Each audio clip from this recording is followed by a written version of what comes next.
News Futebol Clube, com Dimara Oliveira.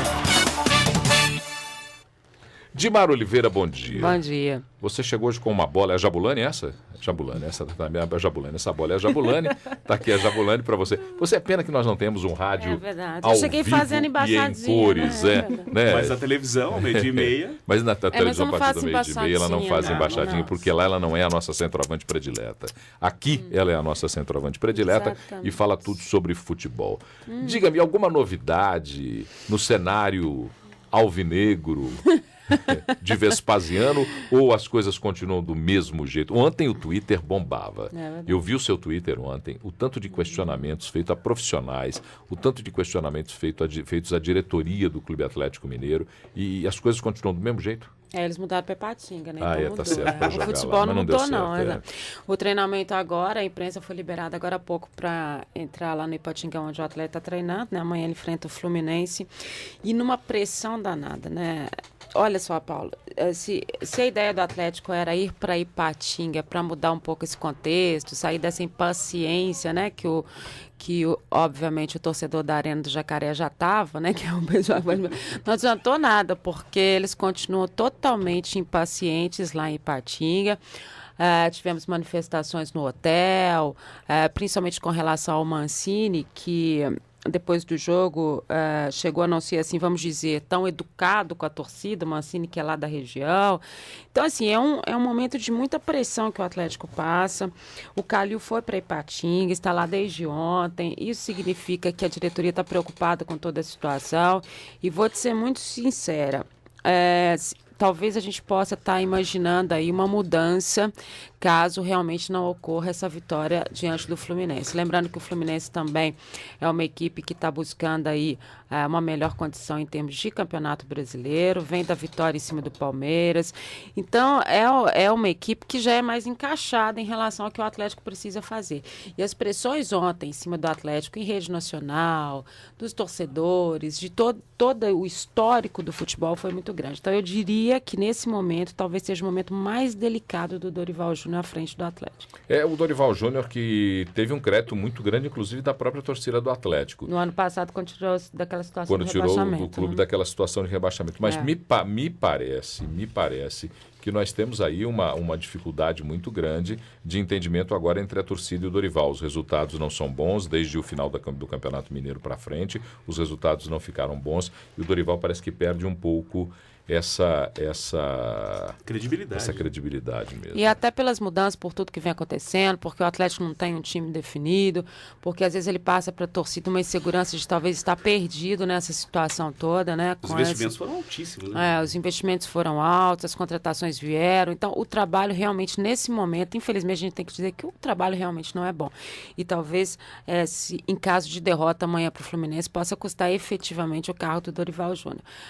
Claro que a gente sabe do apoio que a diretoria tem dado ao treinador, né? E em todas as circunstâncias, até naquela situação com o Ricardinho, com o Zé Luiz, mas nesse momento me parece ser muito difícil para o Dorival. Nomes já cogitados? Não se fala nisso, até porque a gente está levantando aqui uma hipótese de uma situação. E claro que não vai ser fácil se acontecer isso. O Dorival é um treinador que a hora que ele disser que se está fora do Atlético, ele vai tem... Vai pro Inter na hora. Pro Inter, né? Ele tem aí... o São Paulo falou nele, o Inter falou nele. Qualquer equipe hoje que fica sem treinador, o primeiro nome que aparece é do Dorival, que é um grande treinador. Né? Fazer aqui uma reflexão e até um próprio meia-culpa aqui. Quando o Joel Santana veio para o Cruzeiro, eu fui um dos que brinquei muito com você, achava que ele era meio fanfarrão e falava muito da história do Papai Joel, aquela coisa toda. Zoou a prancheta do cara.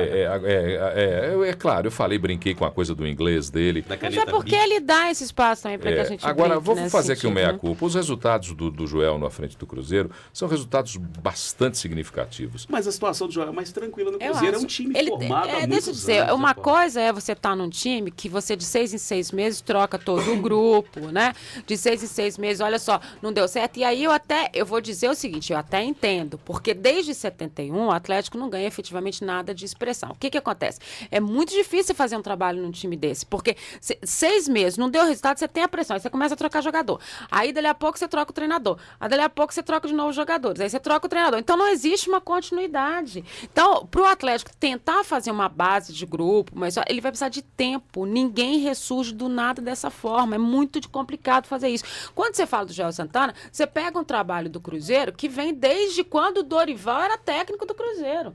Nos últimos 3, 4 anos, vem sendo feito paulatinamente um trabalho no Cruzeiro. Esse time foi vice-campeão brasileiro, 2 vezes terceiro lugar, vice-campeão da Libertadores, fez o belíssima campanha que fez esse ano na primeira fase da Libertadores. Então você pega um time que ele tem um contexto, ele tem jogadores, ele tem talento para isso. Mas a minha redenção com relação ao Joel é uma redenção até pessoal. Aquilo que critiquei, aquilo que ironizei, hoje vira uma reflexão de que, na verdade, o estilo Joel Santana, não sei, as pessoas até dizem, não sabe por quanto tempo, ele dura sempre só uma temporada, mas o estilo Joel Santana fez e deu um bom efeito ao time do Cruzeiro, que voltou a jogar o futebol que jogava antes daquela desastrosa partida contra o Once Caldas pela Libertadores. Acho que nem tanto o futebol. Acho que nesse jogo do Corinthians... Eu arrisco a afirmar que dentro do Cruzeiro a figura do técnico é menor dentro desse contexto de qualidade e qualificação da equipe. Pode ser que sim. Concordo. Pode ser que sim. E mais do que isso, acho que esse futebol todo aí que o Paulo está falando que o Cruzeiro jogou, ele jogou sim contra o Corinthians. A gente não tinha visto antes nas outras vitórias que ele teve com o Joel.